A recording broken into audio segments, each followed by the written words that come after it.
All right, thank you, Murthy, and thanks everyone. It's a pleasure to be here, and that was a very kind introduction. So I think today you heard on a lot of topics, and there'll be more obviously coming tomorrow and day after. So my goal is a little bit different here. I'm more focused on the business track, and you'll notice my topic here. AI, jack of all trades. So I want to make sure that I share my profile for sure, but really want to leave you the question about understanding on the business side what AI really means. So Murthy already explained who I am, so I'm going to skip past all of this, but I've been in product for about 20 plus years, most recently with Circle, where I was leading their product strategy for building out stable coins on the blockchain. And before that at PayPal, AT&T, and a bunch of other things.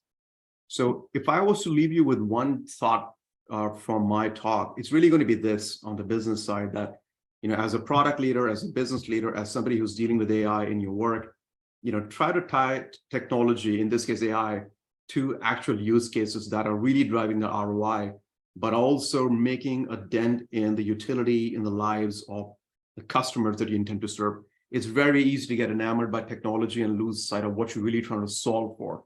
So my goal with this talk today is to really shed a light on what the real use cases are and how you should be really viewing AI as an enabler and not just as a technology. And of course, I said the second goal is, always keep an eye on, are we serving technology or is technology serving us? So that's always a question that's open-ended. So what's on deck today? Like I said, I want to make sure you guys understand how AI is driving ROI. I want to dive deeper into real use cases in the fintech space, which is where I come from. I want to make it real with an actual user journey versus keeping it very abstract and academic. We'll migrate from there towards the blockchain, interesting topic. And then I want to end with, really thinking about what does it mean to have AI in our lives? Is it the driver or is it a commander for us? Who's in charge here? So what's the purpose of AI in business? Like I said, it's pretty simple for me, right? It is really to make sure that you are driving value. And I like to call this ROAI, return on AI, not just ROI. And I think as you embed AI in your work, whatever it is that you build, whatever it is that you use, you will see, hopefully, that AI's return is very measurable. It is something that really drives the top line in many cases. It helps us manage the bottom line. But at the end of the day, it is an enabler for driving that ROI. I want to spend a couple of minutes on this slide here. What I did is I just took my experience of 22 years and really encapsulated that here in terms of what is AI driving. And these things will not be new news to you. So productivity, if you look at what's happening today in terms of whether it's quality control in semiconductors or whether it's what's happening in back offices, in customer service centers, it is all being done using AI. Image recognition, IVRs, chatbots, all of those things. So that really helps you drive efficiency, throughput, and scaling. Number two is around user experience and customer experience. I mean, you would be obviously quite familiar that when you get these recommendations for movies and restaurants and shopping, it's not an accident. It is happening because somewhere some engine is calculating, measuring, and making these feeds available to you that are in context, that are intent-based, and making these recommendations to you. That is all based on AI engines. Third thing where AI really, really pushes us forward is by reducing the time to market, or as I call it, reducing the time to solution. What you could do in tens of years now, you can do in a much shorter time frame because experimentation is quicker. Time to market is quicker. Risk management, for those of you, for example, from financial services, this is a secret sauce for many companies, is how do you manage risk? And a lot of that is done using treasure troves of data that is used for risk management. One of the fascinating areas today in AI is the predictive nature, the predictive power of analytics. And this is where you can almost project the future, but there's threat management, whether it's cyber attacks or fraud management, and also uncovering gaps in networks that can help you innovate and build products using AI recommendations and solutions. And last but not the least, there's climate change, there's healthcare challenges, there's financial access to really the third world. So these really large, big rocks that we as humanity want to solve, and AI is being used to really move that forward a lot. So in terms of return of investment, it's the tangible to your balance sheet, but there's a lot of intangibles that we also drive using AI. And I want you to keep this slide in mind because I'm going to come back to it when we talk about fintech. So again, AI has been around for many years. It's nothing new. I think this has been covered many times over already today, tomorrow, and day after. It's not new. And I think you'll recognize from this slide, I won't go into every single thing here, but whether it's mobile or telecom or semiconductors, healthcare, and today in creative arts, you can actually create music, art, content, publishing, all using AI, generative AI, right? All the way into autonomous vehicles and so on. So this whole slide here would not be anything new to you. Of course, the solutions that are being built, use some flavor of AI. Maybe it's deep learning, maybe it's machine learning, but some flavor of AI. But what I want to really do is make sure we spend a little bit more time on the fintech side, which is really what I want to hone in on and drive home the point that it is so embedded in anything you do today as a customer of financial services and products. So you will recognize from this, what I'm going to project is what I call the omnipresence value of AI in fintech. So, if you take an example of somebody, whether it's you or someone and you, let's say, want to get a loan from a large bank, or you want to go to a fintech that's a mobile only, an app where you want to actually get access to a product, could be a variety of different things that you want to do. But it all begins with what is being provided to you. What access do you have? What is being marketed to you? And don't be surprised, and it's no accident that the things that you're made available to you, the things that you offer in experiences, somebody somewhere is targeting you. Somebody somewhere is running a model to decide, what can I offer to this person based on the risk that you have, willing to take, and also the enterprise can. So really the user journey begins with access, which is based on decision models run using AI. And if you choose to move forward and you say, okay, I'm going to buy a product or use a service, guess what? You will have to upload documents or provide information, the whole KYC, KYB aspect, which introduces restriction. But somebody somewhere in the back office is looking at the documents or used to be looking. And all of that now is being automated through image recognition and similar techniques using AI. So a lot of that automation, a lot of that work to speed things through is being done in this fintech customer journey using AI. RegTech is a big word these days. A lot of the changes that take place globally in regulation make their way into products very quickly because AI engines can detect and actually project what changes are coming, and then those get used to build and iterate products. Once you get that past, you come to your profile. Your profiles get created. Today, as you know, you use face recognition, you use thumbprints, in some cases biorhythms, profiles that are generated and validated every time you access your identity in an app or the web. Guess what? There's some AI engine behind that running to validate your identity. Personalization. I think some speakers talked about this earlier today, is, when you go into any experience, what is being shown to you, it is personalization. It is catered specifically to you. It's not an accident. It is technology behind it. So by the time you get to this part of the journey and you start seeing products and services, these are risk-based offers that you see. And today, the big term in fintech is also behavior-based investing. So this really tries to take the cognitive bias that you may have from your experience out of investing to make it desensitized to emotion, right? A big thing, again, in the fintech space is around risk and security. The secret sauce of any fintech that's successful is really the risk management. It's a fraud management. It's how they authorize, how they track transactions, how they protect their networks, right? All of that is done using sophisticated AI models.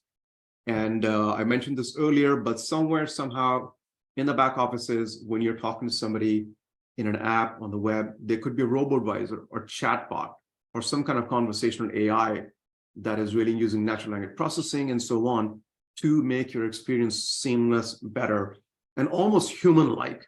That is the idea of AI here. And then on the institutional side, there's something called high-frequency trading that is done in milliseconds or sub-seconds.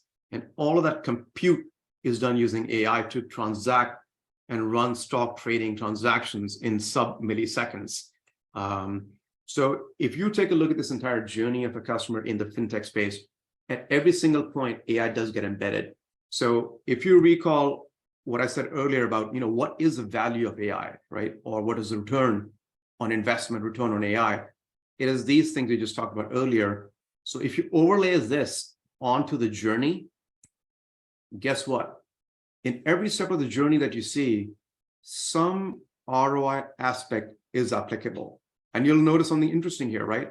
In the risk and security piece, you see most of the things, 1, 2, maybe not 3, 4, 5, 6, and so on. So the key takeaway really over here is that AI is embedded heavily and has been there for quite some time. It's not something new. And a lot of the success of a strong company, especially in fintech right now, is based on how they leverage AI. Now, of course, it's not a silver bullet, but again, it is heavily embedded throughout this journey. And I'm almost certain that, as you've gone around and, with banks or neobanks or apps that you use for banking and services, you would have experienced somehow some of this, if not all of it. So, having said that, we say, all right, this seems a little bit more distant. It doesn't seem too new age because it's been there. It's embedded. What about blockchain? The new jargon, it's a blockchain. So I get asked this question a lot, how is the blockchain and AI related? They're two separate technologies. So the question is, are they meant to be together? Can they work together? And for those of you who are in this space that have been embedded in AI or in blockchain, I like to compare and contrast both of them side by side. AI, like I said, has been around for many years. It's past experimentation. It's been around. It's heavily embedded. It's omnipresent. It's in a very fast exponential growth curve right now and emerging at the same time.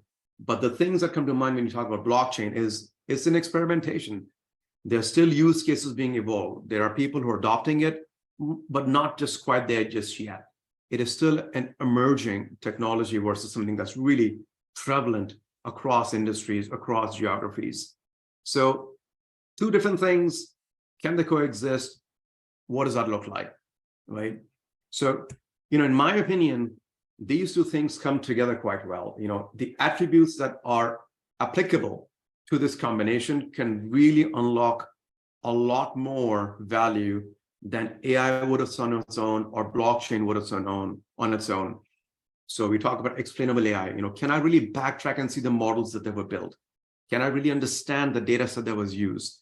Why was it used? What kind of bias was there? So with blockchain, where you've got traceable data, you've got immutable data that cannot be changed, you can actually go towards explainable AI.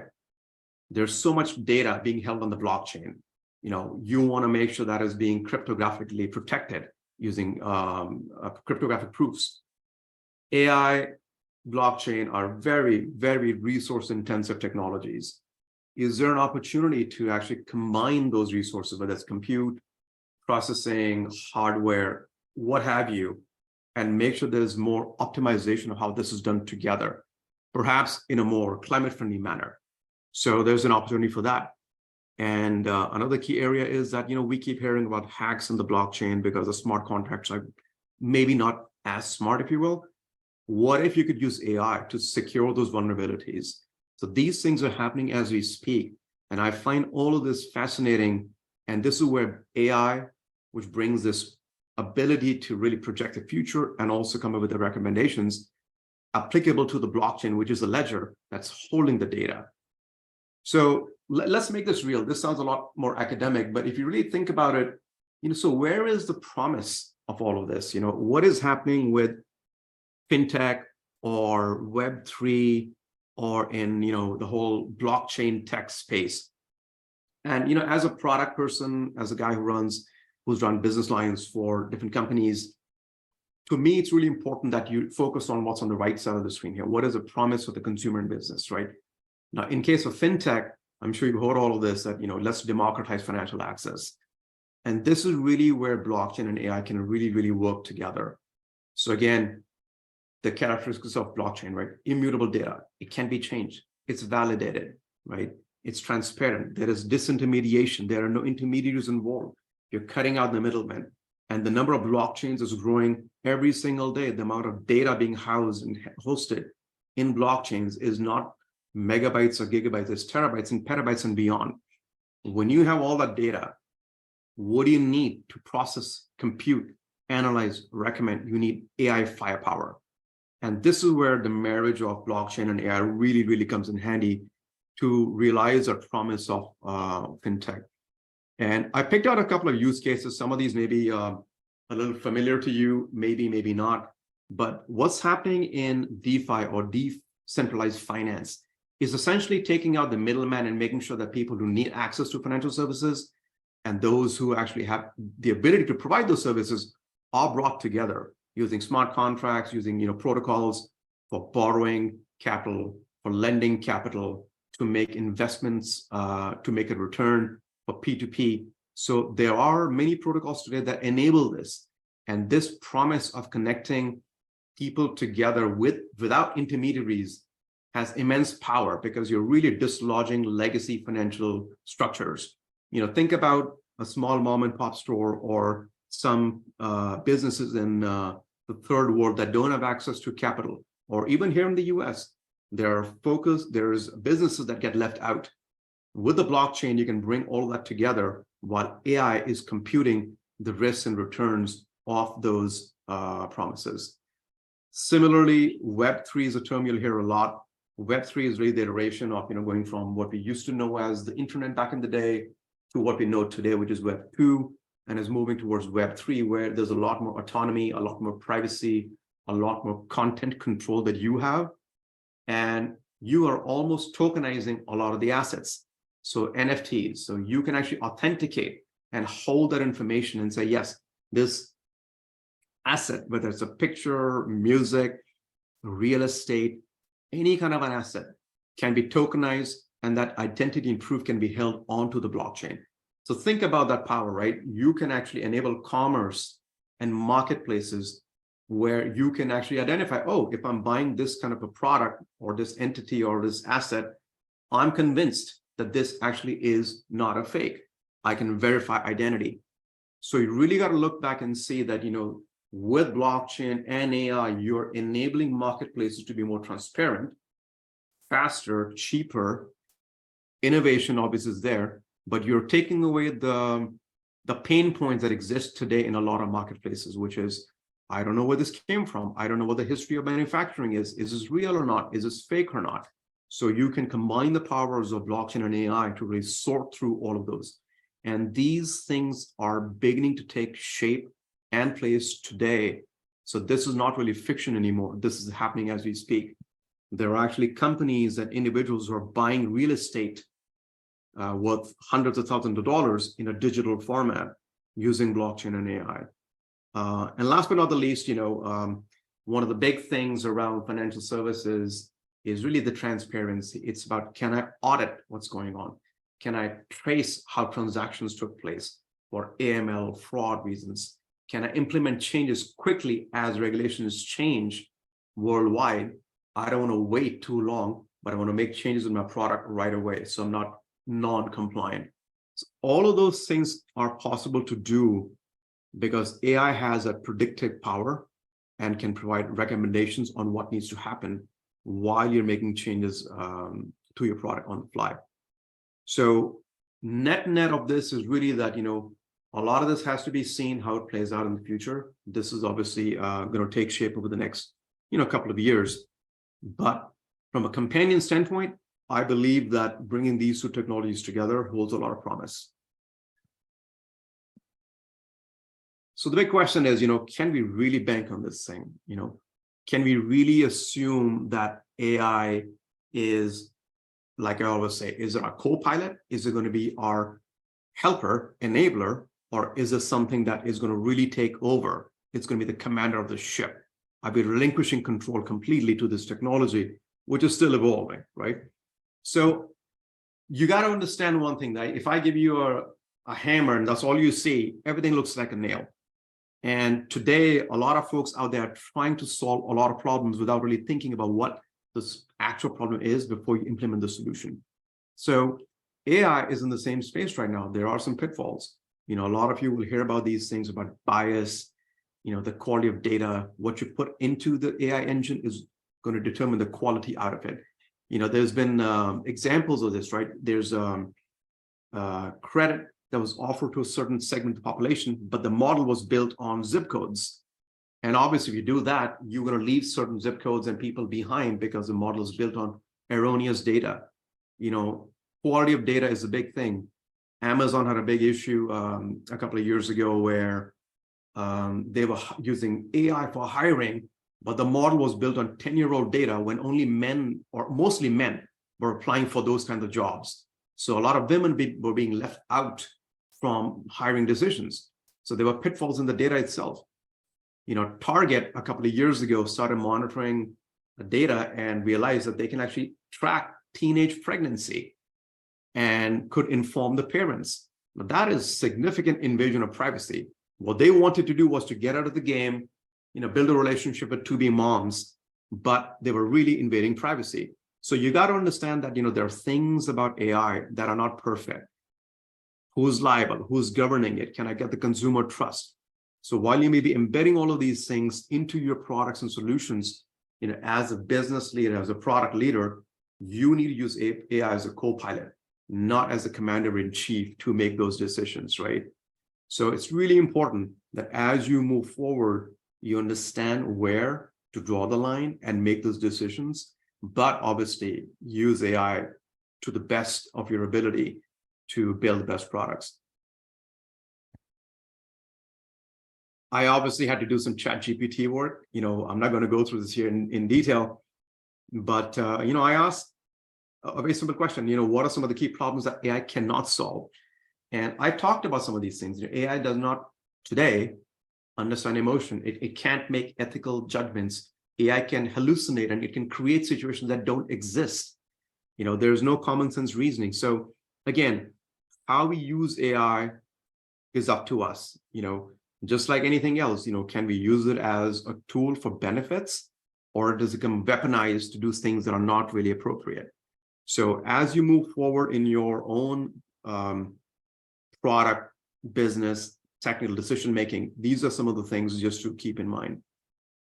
So just to land the plane, just bring it all home together. We talked about a lot of things. We talked about, the value that AI brings, the ROI. We talked about use cases. We talked about a user journey in fintech and how AI is really embedded in it. We talked about the promise of blockchain and AI coming together for decentralized finance and Web3 and so on. And we also talked about biases. So what I would leave you with is this, that as you move forward, again, think about what you want to offer to your customers first. What is it that you're trying to solve, right? And is it the jack of all trades? Is AI the jack of all trades? I would argue that it is the jack of many trades, but not the master yet of many either. So with that, feel free to reach out, connect with me on LinkedIn, and I'm happy to answer any questions.